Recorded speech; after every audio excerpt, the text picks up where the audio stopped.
de autoria do vereador Edivan de Jesus Santos, vereador Mourão, encaminhado através do e-mail legislativo@câmarasage.ba.gov.br. Solicito do primeiro secretário Jorge Dema que faça a leitura na íntegra do requerimento apresentado pelo vereador Mourão.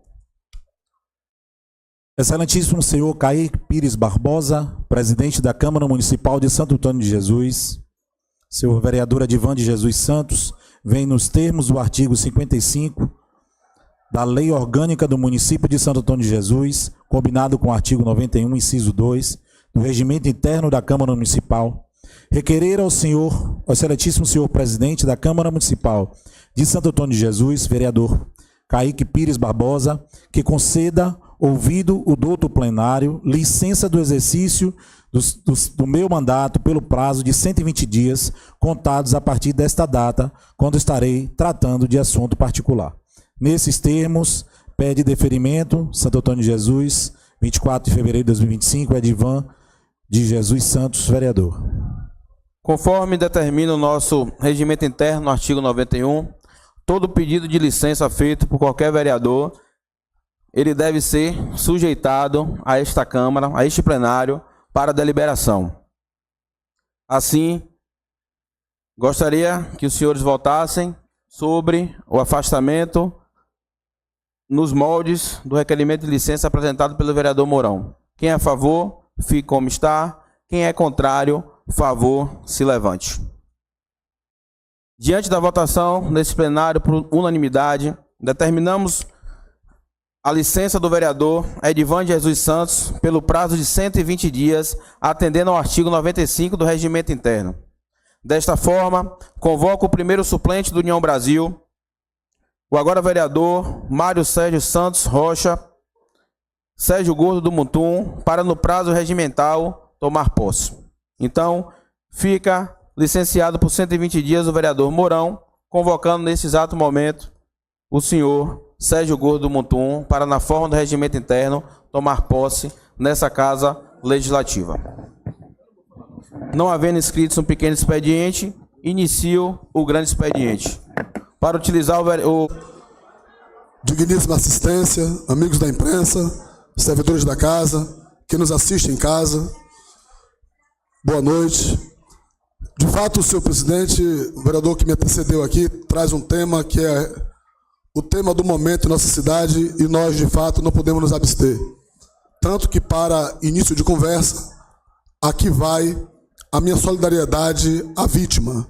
Eu acho que esse é o ponto inicial de qualquer discussão.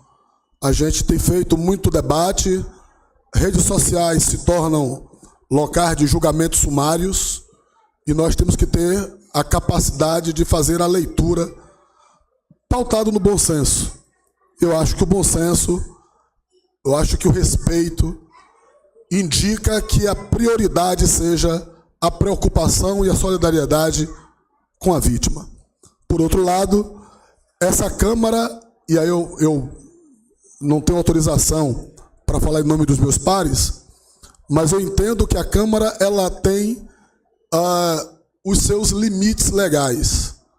Porque eu, por exemplo, fui muito procurado para que exercesse um papel de juiz e que meu julgamento também fosse sumário, determinando cassação de mandato de vereador. O vereador cometeu um erro gravíssimo e que é um crime. Isso precisa ser dito. Agora, quem vai julgar o vereador é a Justiça. A Câmara é quem pode cassar mandato. A Justiça que caça mandato é a Justiça Eleitoral. Não é o caso em questão.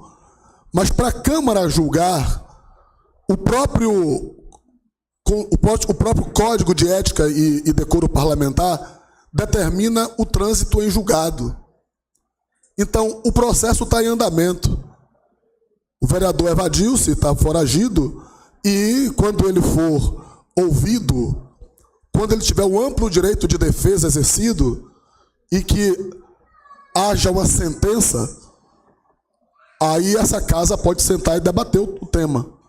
Mas nós não temos como debater um tema de cassação sendo que o próprio regimento e o estatuto determinam que, para haver cassação, o parágrafo 8º do nosso artigo 2º, o 3º do nosso Código de Ética determina que haja uma sentença. Então, nós não somos juízes, embora a população exija isso. Então, tenhamos muita prudência, muita cautela, esperamos que a justiça seja feita. O vereador sabe a dimensão do que ele cometeu. Temos uma relação de amizade, de cordialidade, não é? Mas o que a gente espera é que a justiça faça a sua parte. Não é a Câmara que vai fazer. Pelo menos por enquanto não houver sentença. Por outro lado, o vereador se antecipa, há um pedido de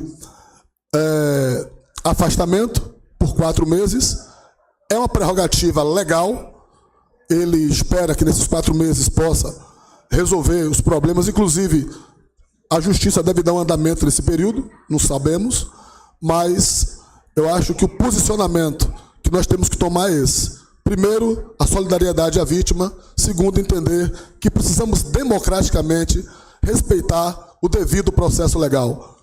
O devido processo legal da justiça e assim, depois que a justiça sentenciar, se for pela condenação, não é? Aí o trâmite da Câmara será outro, porque a lei determina. E mesmo se nenhum vereador quisesse atuar de ofício, quem atuaria seria o próprio suplente, com o direito que não pode lhe ser negado.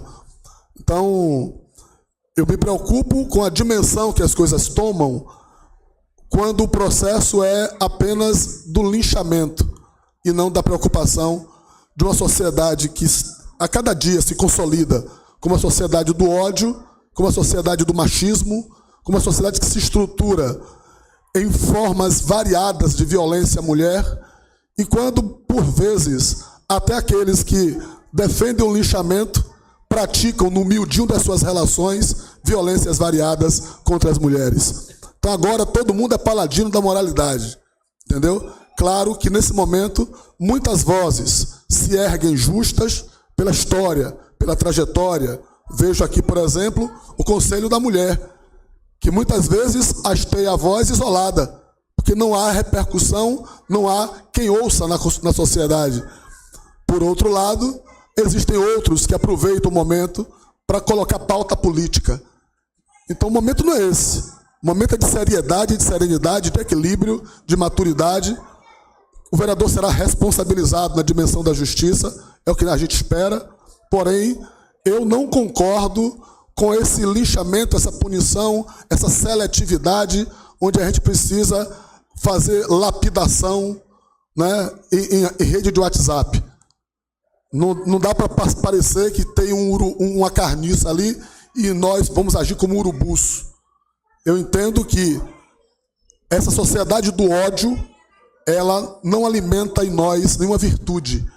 Portanto, que a gente exija que a quem é de direito puna, faça a sua parte, mas que a gente tenha a capacidade de entender que na democracia existem tramitações legais. E a gente precisa exigir disso, exigir isso, exigir que a justiça haja e faça a sua parte. Ninguém aqui é juiz e ninguém tem o direito de atropelar o devido processo legal, mesmo que haja um crime em ação, para a gente achar que eu devo punir daquela forma. Eu entendo que é uma culpabilidade, e na dimensão dessa culpabilidade, eu é que vou determinar a punição. Então daqui a pouco a gente vai determinar a pena de morte. Eu não estou falando desse caso em questão só. Estou falando de uma rede social que transforma todo mundo em julgadores sumários. Então daqui a pouco a gente vai começar a querer condenar quem pisa no pé da gente. Então a gente precisa ter muito cuidado com isso. Porque as pessoas... existe naquela relação uma criança. Que se o pai não pensou na criança, a gente precisa ter cuidado de pensar também. Nesse momento, quem está mais sofrendo é a mãe, é a criança, e nós nos tornamos simplesmente julgadores. Então, eu trago uma reflexão aqui, para além do fato em si, que é grave, que precisa ser julgado, mas que nós não temos o direito de sermos seletivos. Na mesma noite de sábado, na Maria Preta, houve um outro crime. Um outro crime. Não se diz quem foi, o acusado foi blindado, não sei porquê. Quantos crimes desses estão aí silenciados e silenciosos? A nossa indignação não pode ser seletiva. Tem que ser uma indignação contínua. A gente precisa se alimentar, não é do ódio, mas de uma indignação contra essas figuras, essas mulheres que são vítimas nos trabalhos, nas igrejas, em casa, a cada dia. Então, que esse momento sirva para essa reflexão do combate à violência contra a mulher e todas as dimensões da violência contra a mulher e contra qualquer indivíduo. E que o vereador tenha a justiça como limiar para a sua punição e que essa casa aqui tenha a responsabilidade de tratar como assim o fez, com a nota de esclarecimento. A justiça, a NEAM, foi muito precisa, desde o momento inicial, conseguiu instaurar o processo, não é? Está tudo em andamento e a gente espera que a sociedade perca menos. Porque com esse fato, todo mundo já perdeu. A Câmara perdeu, o vereador Mourão perdeu, sua família perdeu, e todos nós, como sociedade, perdemos a cada dia que a gente vê uma coisa absurda dessa. E, infelizmente, muitos de nós ainda temos uma indignação seletiva que provavelmente, no final de semana que vem, já acabou.